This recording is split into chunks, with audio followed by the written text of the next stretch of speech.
جو حضرات کل تک علماء دیوبند کے متعلق کہتے تھے کہ یہ گستاخ رسول ہے، آج وہ اپنی خیر منائے کہ ان کے اعلیٰ حضرت نے جو باتیں لکھی ہیں، جو قصہ بیان کیا گیا ہے، کیا وہ صحیح حدیث سے ثابت ہے۔ سیم اسی طرح حدیث پاک آپ کے ذمے ہے دکھانا، جس میں لڑکی کا تذکرہ ہو اور آپ علیہ الصلوۃ والسلام نے اس کے سینے پہ ہاتھ مارا ہو، اس کا بھی تذکرہ ہونا چاہیے۔ جو آپ کی کتاب میں اردو زبان کے اندر لکھا گیا ہے وہی عربی کے اندر حدیث پاک کے اندر موجود ہونا چاہیے، تبھی آپ بری الذمہ ہوں گے، ورنہ قیامت کے دن آپ علیہ الصلوۃ والسلام کی طرف جو جھوٹی بات منسوب کی گئی ہے اس کا جواب دینا پڑے گا۔ اور حدیث پاک کے اندر ہے، صحیح مسلم کے اندر ہے، اسی طرح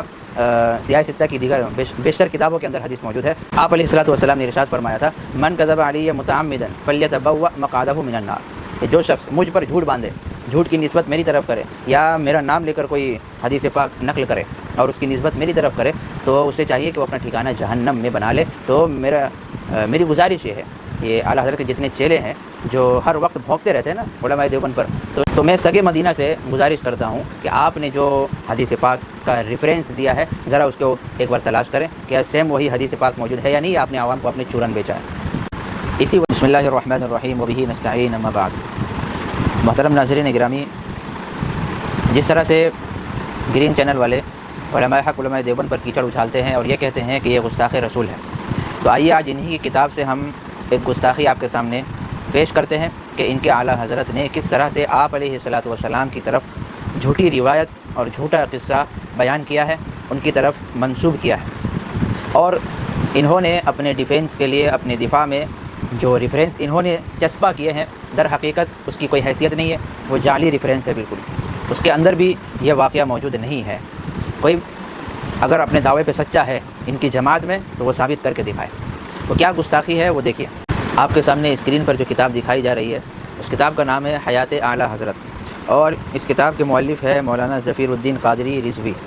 حیات اعلیٰ حضرت کے اندر صفحہ نمبر 782 میں ایک واقعہ نقل کیا گیا ہے۔ وہ واقعہ یہ ہے، حضور اقدس صلی اللہ علیہ وسلم کے دربار میں ایک عورت اپنی لڑکی کو لائیں،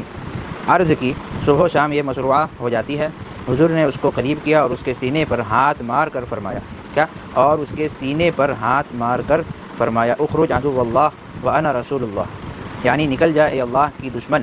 میں سب کے لیے خدا کا رسول ہوں۔ اسی وقت اسے قے آئی، ایک سیاہ چیز جو چلتی تھی اس کے پیٹ سے نکلی اور غائب ہو گئی، اور وہ عورت ہوش میں آ گئی۔ عزیزان گرامی، آپ نے اسکرین کے اوپر کتاب ملاحظہ کر لیا کہ حیات اعلیٰ حضرت کے اندر جو واقعہ نقل کیا گیا ہے وہ بالکل من گھڑت واقعہ ہے۔ اسی طرح الملفوظ اعلیٰ حضرت کی ایک کتاب ہے، اس کے اندر بھی حصہ سوم کے اندر یہ سیم واقعہ نقل کیا گیا ہے۔ آپ اس کو بھی اسکرین کے اوپر دیکھ رہے ہوں گے کہ ایک عورت اپنی لڑکی کو لائی اور لا کر اس نے یہ شکایت کی کہ یہ مصروعہ ہو جاتی ہے، اور پھر آپ علیہ الصلوۃ والسلام نے اس کو قریب کر کے اس کے سینے پہ ہاتھ مارا، سینے پہ، اور سینے پہ مارنے کے بعد ارشاد فرمایا، اخرج عدو اللہ وانا رسول اللہ۔ تو میرا سوال یہ ہے کہ یہ حدیث کس کتاب سے آپ نے نکالی ہے؟ اس حدیث کا نمبر یا اس حدیث کا باب وہ کون سی کتاب کے اندر ہے، کس چیپٹر کے اندر ہے، وہ تمام کے تمام آپ کو بیان کرنے چاہیے۔ یہ جو ریفرنس آپ کو دکھائی دے رہے ہیں یہ گرین چینل والوں کی طرف سے اپنے دفاع میں یہ ریفرنس پیش کیا جاتا ہے۔ اس کے اندر المستدرک للحاکم کی حدیث اس کا حوالہ دیا گیا ہے۔ المستدرک کا جو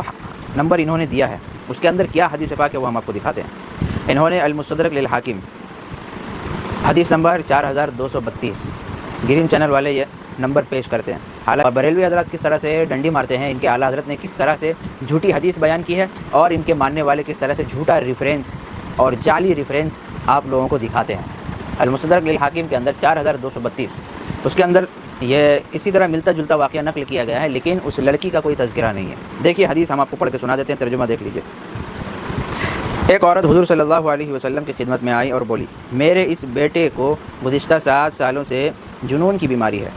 روزانہ 2 مرتبہ اس کو دورہ پڑتا ہے۔ رسول اللہ صلی اللہ علیہ وسلم نے فرمایا، اس کو میرے قریب لاؤ، اور وہ اپنے بیٹے کو آپ صلی اللہ علیہ وسلم کے قریب لائی تو آپ نے اس کے منہ میں اپنا لعاب دہن ڈال دیا اور فرمایا، اے اللہ کی دشمن نکل جا، یعنی وہی جملہ اخرج عدو اللہ وانا رسول اللہ، کہ اللہ کی دشمن نکل جا، میں اللہ کا رسول ہوں۔ پھر جب رسول اللہ صلی اللہ علیہ وسلم واپس لوٹے تو وہ آپ سے ملی، اس کے ہمراہ 2 مینڈے، گھی اور مکھن بھی تھا۔ عزیزان گرامی، آپ نے دیکھا کہ جو حوالہ بریلوی حضرات پیش کرتے ہیں، اس حوالے کے اندر، اس کتاب کے اندر، اسی نمبر کے اندر جو حدیث پاک بیان کی گئی ہے وہ کچھ اس طرح تھی کہ ایک بیٹے کو انہوں نے پیش کیا تھا۔ لیکن حیات اعلیٰ حضرت کے اندر اور ملفوظات کے اندر کیا لکھا گیا ہے کہ آپ علیہ الصلوۃ والسلام کے پاس ایک عورت نے اپنی بیٹی اپنی لڑکی کو پیش کیا اور آپ نے اس کے سینے پہ ہاتھ مارا، نعوذ باللہ۔ در حقیقت کسی بھی انبیاء کے لیے یہ جائز نہیں، بلکہ کسی بھی مومن کے لیے یہ جائز نہیں ہے، یہ پردے کے بھی خلاف ہے اور یہ بے حیائی والا کام ہے۔ اور کس طرح سے آپ علیہ الصلوۃ والسلام سے یہ کام صادر ہو سکتا ہے؟ در حقیقت عورت کے سینے پہ ہاتھ لگانا یا مرنا یہ ناجائز ہے اور حرام ہے بالکل جی۔ تو اس طرح سے بریلوی حضرات نے جھوٹ باندھا ہے اور جھوٹ کی نسبت آپ علیہ الصلوۃ والسلام تک انہوں نے کی ہے، اور جھوٹا ریفرنس تک وہ لوگ اپنی حجت میں دیتے ہیں، یعنی چور چوری بھی کر رہا ہے اور سینہ زوری بھی کر رہا ہے۔ تو جو حضرات کل تک علماء دیوبند کے متعلق کہتے تھے کہ یہ گستاخ رسول ہے، آج وہ اپنی خیر منائے، کیونکہ اعلیٰ حضرت نے جو باتیں لکھی ہیں، جو قصہ بیان کیا گیا ہے، کیا وہ صحیح حدیث سے ثابت ہے؟ سیم اسی طرح حدیث پاک آپ کے ذمے ہے دکھانا، جس میں لڑکی کا تذکرہ ہو اور آپ علیہ الصلوۃ والسلام نے اس کے سینے پہ ہاتھ مارا ہو، اس کا بھی تذکرہ ہونا چاہیے۔ جو آپ کی کتاب میں اردو زبان کے اندر لکھا گیا ہے وہی عربی کے اندر حدیث پاک کے اندر موجود ہونا چاہیے، تبھی آپ بری الذمہ ہوں گے، ورنہ قیامت کے دن آپ علیہ الصلوۃ والسلام کی طرف جو جھوٹی بات منسوب کی گئی ہے اس کا جواب دینا پڑے گا۔ اور حدیث پاک کے اندر ہے، صحیح مسلم کے اندر ہے، اسی طرح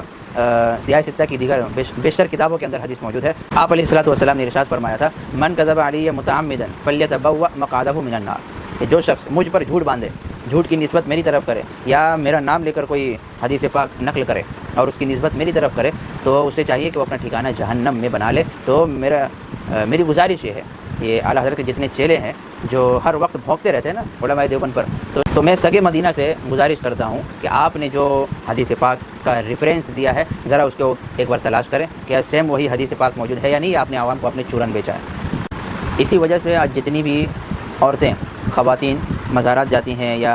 باباؤں کے پاس دم کے لیے جاتی ہیں، علاج کے لیے جاتی ہیں، دعا تعویذ کے لیے جاتی ہیں، اکثروں کی عزتیں آج اسی وجہ سے محفوظ نہیں ہیں، کیونکہ وہ نقلی بابا، جعلی بابا کو سکھا دیا جاتا ہے، بتا دیا جاتا ہے کہ آپ علیہ الصلوۃ والسلام نے اس طرح سے جو ہے شیطان کو نکالا، ایک لڑکی کے سینے پہ ہاتھ مار کے جو ہے شیطان کو نکالا، تو ان کا حوصلہ بھی بلند ہوتا ہے کہ ہمارے پاس بھی جو بڑی بڑی لڑکیاں آئیں گی، عورتیں آئیں گی، تو ہم بھی اسی نقش قدم پہ چلیں گے، اور ایسا ہوتا ہے۔ آپ دیکھیں گے بہت ساری ویڈیو کے اندر جو پگلے قسم کے لوگ ہیں، پاگل قسم کے لوگ ہیں، جو بابا بنے ہوئے ہیں، جعلی پیر بنے ہوئے ہیں، ان کی حرکتیں دیکھیے کس طرح سے وہ علاج کے نام پر اپنی شہوت کی تکمیل کر رہے ہیں، اور بالغہ عورتوں کے سینوں پہ کس طرح سے وہ ہاتھ مارتے ہوئے نظر آ رہے ہیں۔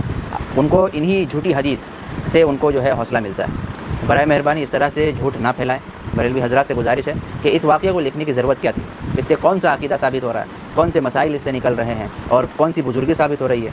بلکہ الٹا آپ علیہ الصلوۃ والسلام کی طرف ایک تو جھوٹ کی نسبت، اوپر سے آپ علیہ الصلوۃ والسلام کی طرف بے حیائی کی نسبت ہو رہی ہے۔ بہت بڑا گناہ ہے یہ، لہذا آپ اس واقعے کو بھی نقل کر سکتے تھے جو آپ علیہ الصلوۃ والسلام نے بچے کے ساتھ معاملہ کیا۔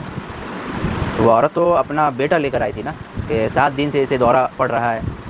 تو لڑکی کا تو کوئی ذکر ہی نہیں ہے، اور آپ نے اپنی طرف سے وہاں لڑکی لکھ دیا اور سینے پہ ہاتھ مارنا نہ جانے کیا کیا لکھ دیا۔ تو اسی جھوٹی حدیث کے آڑ میں آج کے جعلی پیر، آج کے ڈھونگی بابا اپنی شہوت کی تکمیل کر رہے ہیں اور عزت دار خواتین کی عزتوں کے ساتھ کھلواڑ کر رہے ہیں، اور ان خواتین کو پتہ تک نہیں کہ ان کے ساتھ کیا کچھ ہو رہا ہے۔ وہ تو ان کو اپنا بابا، اپنا پیر، اپنا غوث اور کرامتی اور چمتکاری بابا مان رہی ہے نا، وہ تو غلط فہمی میں ہے، وہ تو بہت عقیدت لے کر آئی ہے، تو لہذا نہ خود گمراہ ہو نہ گمراہ کریں لوگوں کو۔ اللہ تبارک و تعالیٰ آپ تمام جھوٹوں سے ہم تمام سچوں کی حفاظت فرمائے اور آپ کو بھی سیدھے راستے پہ چلنے کی توفیق عطا فرمائے۔